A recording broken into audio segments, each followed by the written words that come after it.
नमस्कार साथियों, क्लेरिथ्रोमाइसिन ये एंटीबायोटिक दवा है। इसके बारे में जानकारी देता हूँ कि किन बीमारियों में काम आती है, कैसे काम आती है, किस डोज में और क्या साइड इफेक्ट वगैरह हो सकती है। ये सारी बातें हम लोग करने वाले हैं। क्लेरिथ्रोमाइसिन ये एंटीबायोटिक दवा है, मैक्रोलाइड्स ग्रुप की एंटीबायोटिक बोलते हैं। बेसिकली इरिथ्रोमाइसिन होती है, उससे ये बनाई जाती है, उसको थोड़ा सा मॉडिफिकेशन करके। और इसी ग्रुप की एक दवा एजिथ्रोमाइसिन भी है। कहने का मतलब है कि ये जो मैक्रोलाइड ग्रुप की दवाइयाँ हैं ये ब्रॉड स्पेक्ट्रम दवा है, मतलब बहुत तरह के बैक्टीरिया इन्फेक्शन में काम आते हैं। ग्राम पॉजिटिव, ग्राम negative, anaerobic bacteria, atypical bacteria. Market में ये टैबलेट के रूप में उपलब्ध है, इंजेक्शन के रूप में आती है, बच्चों के लिए सिरप के रूप में भी आती है। टैबलेट इसकी 500 मिलीग्राम 250 मिलीग्राम की उपलब्ध है। डिपेंड करता है कि किस आर्गन में कितना इन्फेक्शन है और वजन कितना है, उम्र कितना है, उस हिसाब से डोज इसका डिसाइड किया जाता है। अब जो पॉपुलर नाम की बात करें तो क्लैरिविड है या क्लैरिनोवा है, क्लैरिविन है, क्लारबैक्ट है, बायोक्लार है, क्लैरिवेटिव है। तो ऐसे कई तरह के नाम से मार्केट में उपलब्ध है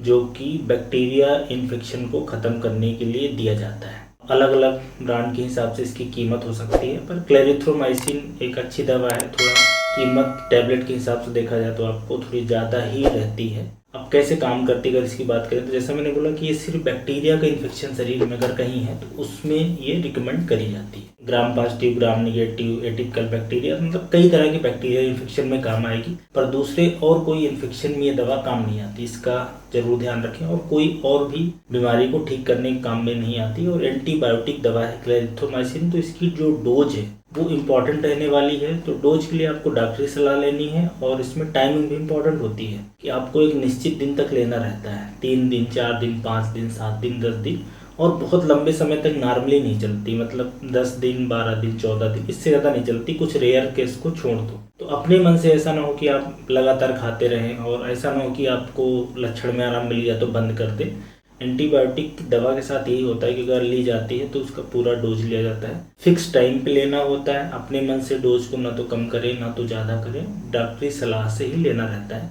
अब बैक्टीरिया को क्या है, ये दवा मार देती है। अब बैक्टीरिया की जो प्रोटीन बनाने की यूनिट होती है, प्रोटीन सिंथेसिस, उसको ये रोक देती है। तो कई तरह के बैक्टीरिया इन्फेक्शन में ये क्लेरिथ्रोमाइसिन टैबलेट हो, सिरप हो, इंजेक्शन हो, ये काम में लिया जाता है। स्पेशली जैसे किसी के फेफड़े के अंदर इन्फेक्शन हो जाए, जिसको हम लोग निमोनिया बोलते हैं, स्पेशली अगर एटिपिकल बैक्टीरिया से हो जाए, माइकोप्लाज्मा वगैरह से भी हो जाए, तो उस केसेस में, या जो फेफड़े का रास्ता होता है ब्रोंकाइटिस हो जाए, या गले के अंदर इन्फेक्शन हो जाए, या साइनस के अंदर इन्फेक्शन हो जाए, नाक के अंदर इन्फेक्शन हो जाए, कान में हो जाए, दिमाग के अंदर हो जाए, हड्डियों में हो जाए, और एक एच पाइलोरी का इन्फेक्शन होता है जो पेट के अंदर इन्फेक्शन कराता है, जिससे एसिडिटी गैस होती है, उसको ठीक करने के लिए, मारने के लिए, या हार्ट के अंदर इन्फेक्शन हो जाए, पेट के अंदर हो जाए, आंत के अंदर हो जाए, पेरिटोनियम में हो जाए, या जो ओवरी है, यूट्रस है, इन सब में इन्फेक्शन हो जाए, सेक्स ऑर्गन के इन्फेक्शन हो जाए, और कई तरह के एटिपिकल बैक्टीरिया के इन्फेक्शन है, एनारोबिक बैक्टीरिया के इन्फेक्शन, उसमें ये क्लेरिथ्रोमाइसिन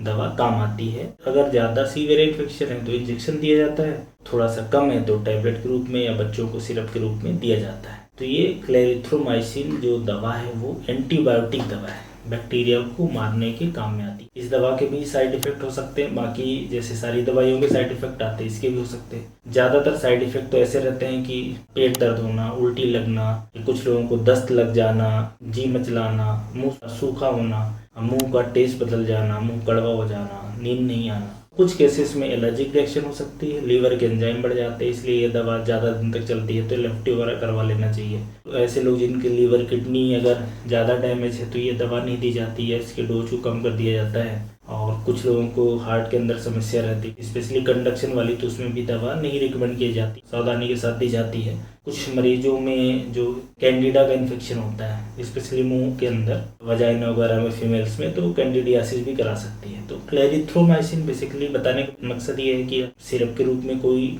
ले रहा हो या टैबलेट ले रहा हो, इंजेक्शन ले रहा हो, अलग अलग डोज हो सकती है। एंटीबायोटिक है।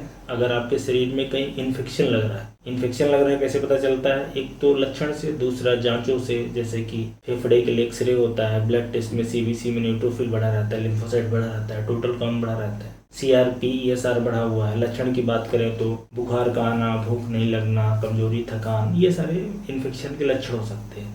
तो अगर बैक्टीरिया का इन्फेक्शन है तो आपको ये दवा रिकमेंड करी जा सकती है। डोज की, टाइमिंग की, ड्यूरेशन की, ये सब महत्वपूर्ण बातें हैं। साइड इफेक्ट कुछ लोगों में हो सकते हैं, एक दो चीज़ें जैसे कि एलर्जिक रिएक्शन वगैरह है या लीवर की टेस्टिंग वगैरह है, इस पे ज़्यादा ध्यान देना होता है। हालांकि होता बहुत ही रेयर केस में है, पर कभी किसी को हो सकता है। तो ये क्लेरिथ्रोमाइसिन एक एंटीबायोटिक है, मैक्रोलाइड्स ग्रुप की काफ़ी अच्छी ब्रॉड स्पेक्ट्रम दवा हम लोग बोलते हैं। इसके बारे में ये जानकारी है, आप किसी भी रूप में ले रहे हों, क्या दवा कैसे काम करती है, कुछ महत्वपूर्ण जो साइंटिफिक बातें हैं या आम पब्लिक के लिए भी कुछ इंपॉर्टेंट बातें हैं वो उनको समझ आ जाएंगे इस वीडियो के द्वारा, ऐसी उम्मीद है। Thank you.